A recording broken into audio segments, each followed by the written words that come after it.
Hello everyone, I am Scott Pelley, and you are watching 60 Minutes. Our producers at 60 Minutes took notice of an online interview with Kevin O'Leary, a billionaire who is better known as Mr. Wonderful on the TV show Shark Tank.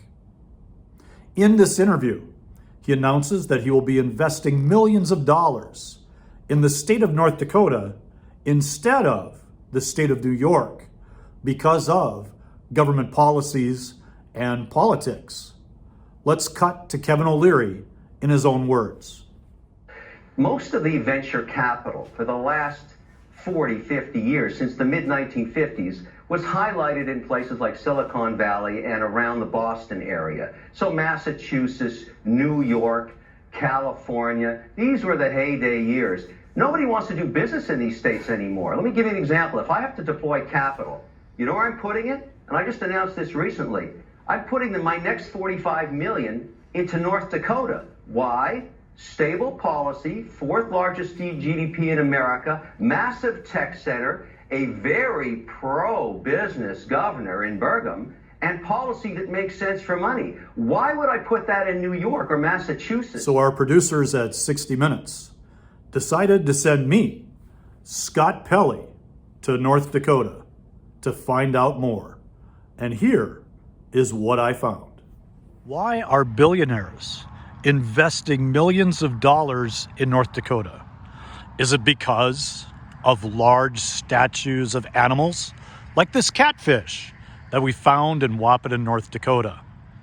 While we were in town, we visited with a local businessman, an entrepreneur, and retired law enforcement officer that could explain things a little bit better for us.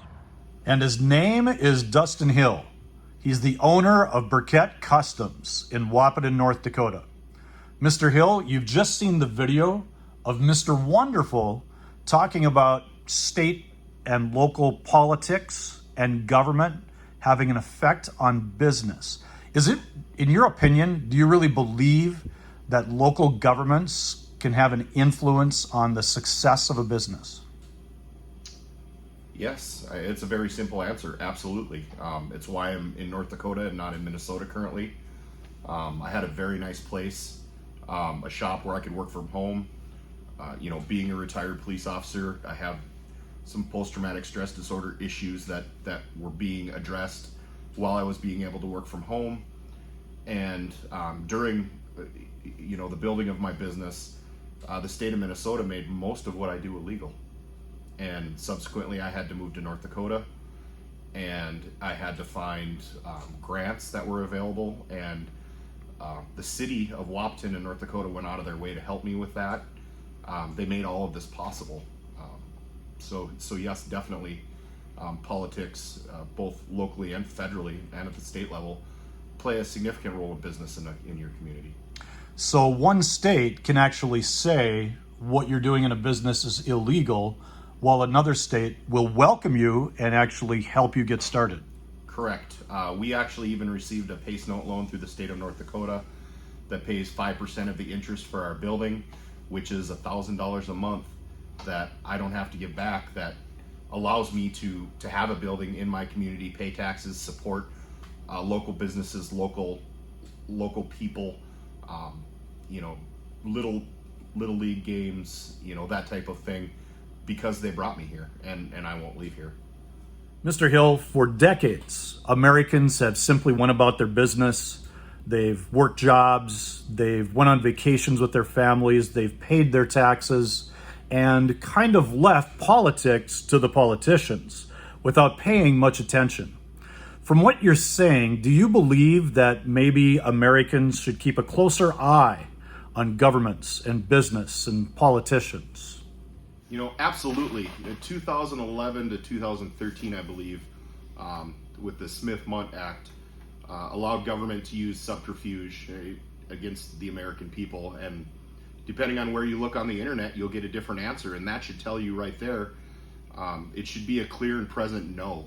That's all you should find on the internet. Can the government use subterfuge against its own people? No should be the answer. And it's unfortunate that people are caught slipping. They're not paying attention. You look at your phone, your predictive text or your predictive purchases where they use what you say and talk about for advertising. You definitely need to pay attention to everything around you in regards to the government. It was never meant to be this big. It just wasn't. It was not what our founding fathers had in mind. We're a constitutional republic, not a democracy. The federal government has over 4 million employees. So when you speak of government largesse, I think that's exactly what we're talking about.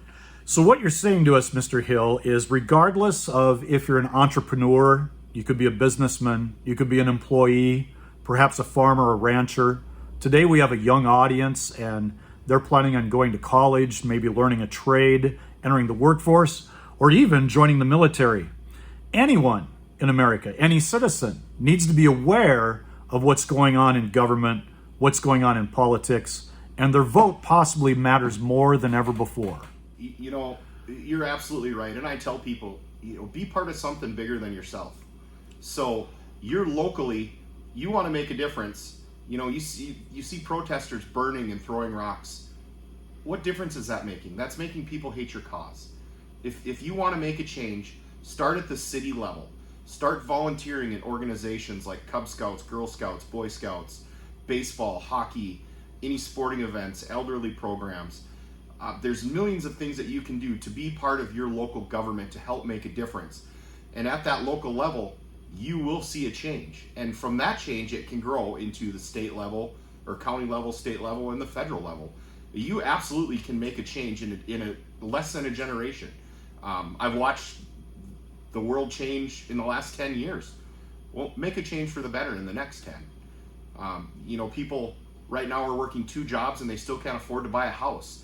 Groceries are up 40 to 60% for simple things like going and buying milk. You can't go to the grocery store without spending $100.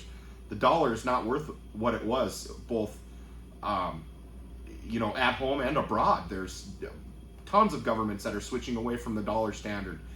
And we need to make a change for that. That's making it difficult for everyone, entrepreneur or not. In your message, I hear activity that change is possible and that change starts at the local level.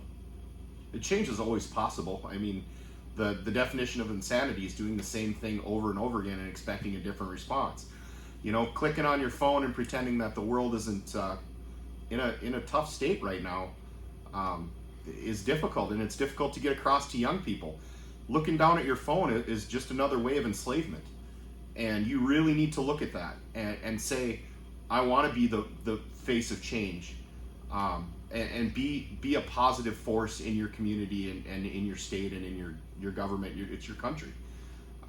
This getting away from being proud of the American flag, not showing respect to the people that came before you and died so that you can have these freedoms.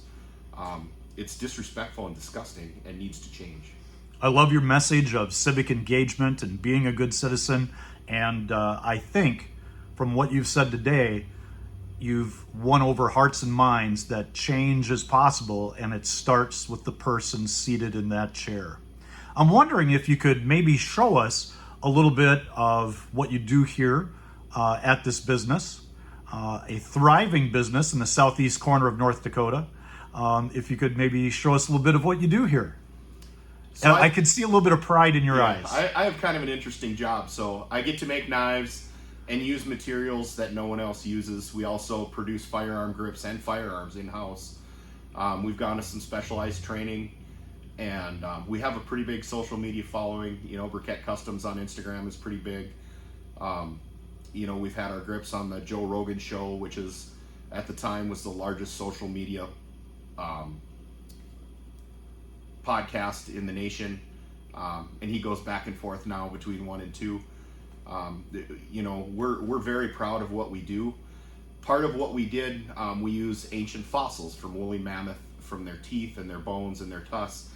And just an example of that, overnight, without any input from the public, Minnesota decided to adopt the California legislation that makes it illegal because it's a fossil.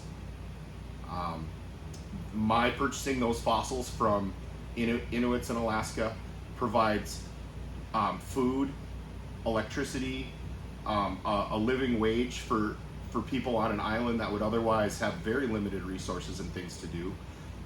In turn, I use that to make very, very high-end knives. Go ahead and bring that a little bit closer to the camera. That is beautiful. So what that is a 14,000-year-old piece of woolly mammoth tooth that we put into a knife that we make in-house, and the sheath. We also manufacture high-end 1911 grips out of woolly mammoth tooth. And North Dakota opened us with welcome arms to come over and have our business here, and I have no problem paying taxes with a state that represents me. Excellent. From what I'm seeing here about your business, you kind of remind me of Jay-Z. You're sort of the Jay-Z of North Dakota. You're not just a businessman, you're a businessman. Thanks for inviting me into your shop. Scott Pelley for 60 Minutes with Dustin Hill. For 60 Minutes, I'm Scott Pelley. And remember, if it's in the news, it's on 60 Minutes.